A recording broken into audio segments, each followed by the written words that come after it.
दक्षिण में डूब रही है बीजेपी और राहुल गांधी सही में भारी पड़ रहे हैं गुजरात लॉबी के ऊपर। ये पूरा विश्लेषण आज का इसी के ऊपर हम रखने वाले हैं। जिस हिसाब से पूरा सिस्टम, इलेक्शन कमीशन हो या केंद्र का सदुपयोग कहें या दुरुपयोग, पूरा करने के बाद भी साउथ में चाहे केरल हो या तमिलनाडु, आंध्र प्रदेश हो या कर्नाटक, बीजेपी की जिस हिसाब से लंका डूबी हुई है, ये कहीं ना कहीं बीजेपी और उनके चाणक्य कहे जाने वाले अमित शाह के लिए सबसे बड़ी चुनौती बनकर उभरी है। और यहाँ पे कम से कम वो राहुल गांधी से हर एक मामले में पीछे तो नजर आ ही रहे हैं। मैं ऐसा क्यों बोल रहा हूं, उसका कारण है। अब देखिए, सबसे पहले हम बात करेंगे तमिलनाडु में बीजेपी को 234 सीट में सिर्फ एक सीट मिला है।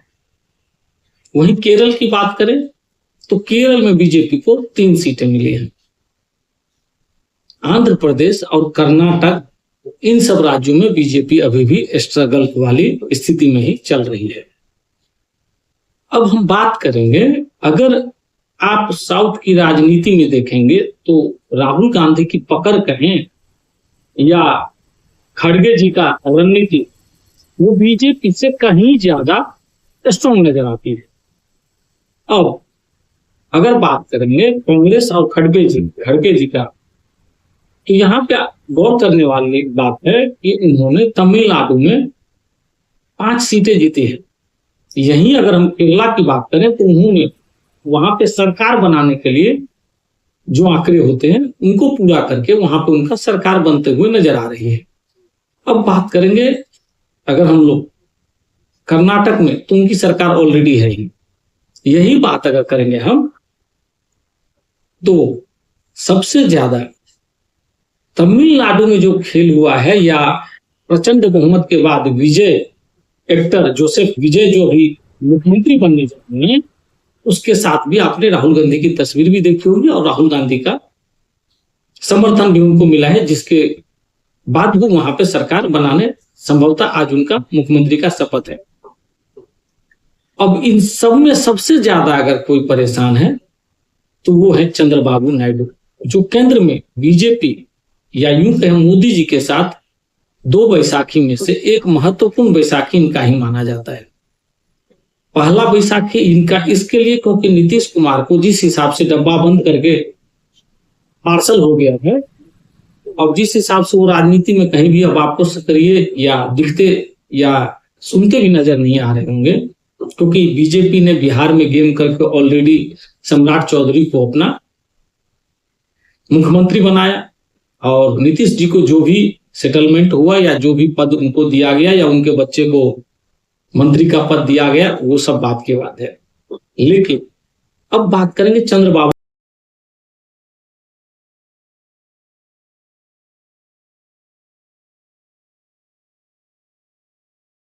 नमस्कार, मैं एडवोकेट मिथिलेश झा आप लोगों का हार्दिक स्वागत करता हूं, और मैं चाहता हूं आप लोग अपने अपने कमेंट जरूर दीजिए।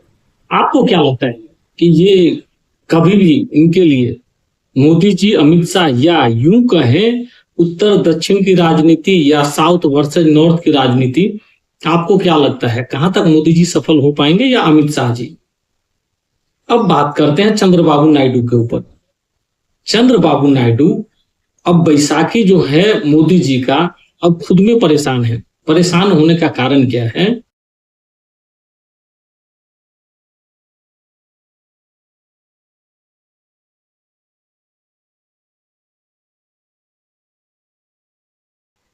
जिस हिसाब से जोसेफ विजय के चीफ मिनिस्टर सेरेमनी में जो राहुल गांधी ने शिरकत की, और जिस हिसाब से साउथ डिलिमिटेशन पे सब पूरा का पूरा साउथ एक साथ खड़े हुए दिख रहे हैं, तो वो कहीं ना कहीं चिंता में डाल रहे हैं चंद्रबाबू नायडू को।